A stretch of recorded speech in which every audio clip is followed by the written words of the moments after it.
paling penting. Nah Juju bilang sama Mama, bentar Juju ambil berkas, tapi karena tanggulnya tiba-tiba pecah, jadi Mama bilang, udah nggak usah, nggak cukup waktu untuk membereskan berkas. Dari video itu sudah sampai hampir seatap tuh yang divideoin. Setelah itu nggak lama, pagi setelah sekitar jam 8 pagi, Juju lihat lagi rekaman itu udah sampai depan udah tenggelam. Ini udah sampai atap lah Kak, gitu, udah hampir atap. Walau banjir di daerahnya sudah surut, namun tidak demikian di hati Devi Juraya. Kenangan 27 November 2025 lalu masih terputar jelas di ingatannya. Hujan lebat yang mengguyur Kabupaten Deli Serdang selama 3 hari membuat debit air semakin tinggi. Arusnya deras menembus tembok-tembok pembatas sungai. Dini hari itu air mulai masuk, bak tamu tak diundang. Tak butuh hitungan jam, air kian meninggi. Perempuan yang akrab disapa Juju ini mulai khawatir. Pasalnya, selama sekitar 5 tahun tinggal di sini, banjir tak pernah bertandang. Apalagi suaminya sedang di luar kota, hanya Juju dan ibunya yang ada di rumah. Dini hari itu, Juju yang tengah mengandung 8 bulan berjalan keluar di topang ibunda, menyusuri deras dinginnya air. Kata-kata yang bilang semuanya hanya titipan ya Kak. Jadi kayaknya itu yang buat ikhlas. Mungkin sebelumnya Allah juga cuma nitipin barang-barang dan yang lain ya kan. Tapi Allah kasih rezeki lebih, ada adik di dalam perut yang sehat sampai sekarang. Walaupun hujan kemarin kan, banjir dan yang lain. Tapi dia alhamdulillah sehat. Ya, jadi itu yang buat ikhlas sih Kak. Harus bangkit karena kalau kita stres terus, ya semua manusia yang kena bencana stres gitu. Jangan dibawa stres lagi. Semua bisa kita cari lagi. Tapi kesehatan bayi dan yang lain itu kayaknya itu anugerah yang besar gitu sih Kak. Kini kondisi Juju lebih baik, hatinya sudah ikhlas. Ia mulai bertenaga membereskan barang-barang yang tersisa. Bantuan sembako yang ia terima dari teman-teman pun sebagian disalurkan ke masyarakat lain yang terdampak. Bagi Juju, bantuan tersebut bukan hanya miliknya, karena ada banyak keluarga yang juga sangat membutuhkan. Kini ia menjadi perpanjangan tangan para donatur dalam menyalurkan bantuan.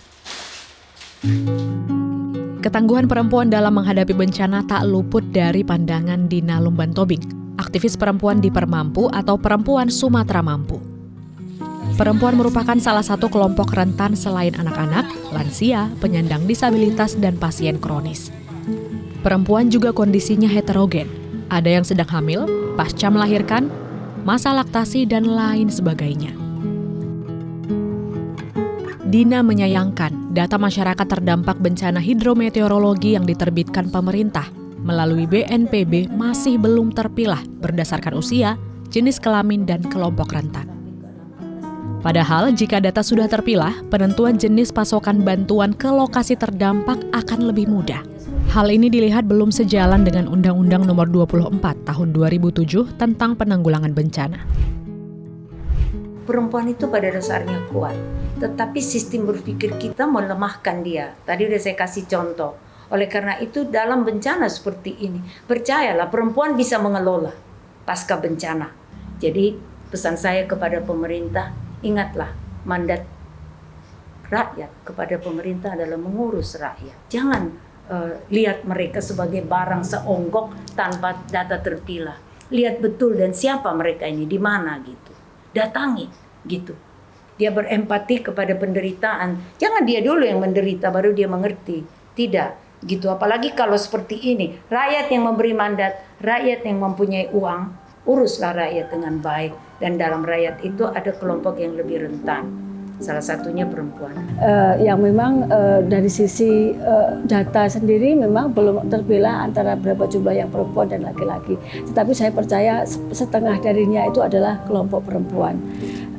Memang ini perempuan-perempuan kita dalam menghadapi bencana, kita cukup bersyukur ya. Sumatera Utara memiliki perempuan-perempuan yang tangguh. Itu yang kami ikuti dari awal ya, dari mulai terjadinya bencana. Ini kita juga banyak cerita-cerita yang terjadi di masyarakat, bagaimana perempuan harus menyelamatkan dirinya, bukan hanya menyelamatkan dirinya, tetapi juga menyelamatkan putra-putrinya. Masyarakat dihimbau untuk saling jaga, memerhatikan sekitar termasuk anak agar tidak terpisah dari orang tua atau keluarga yang tersisa demi mencegah tindakan eksploitasi anak di saat-saat pelik. Dibutuhkan pula kolaborasi lintas kementerian agar penanganan bencana dilakukan secara tepat, aman, inklusif, sembari memastikan kebutuhan kelompok dengan kerentanan khusus.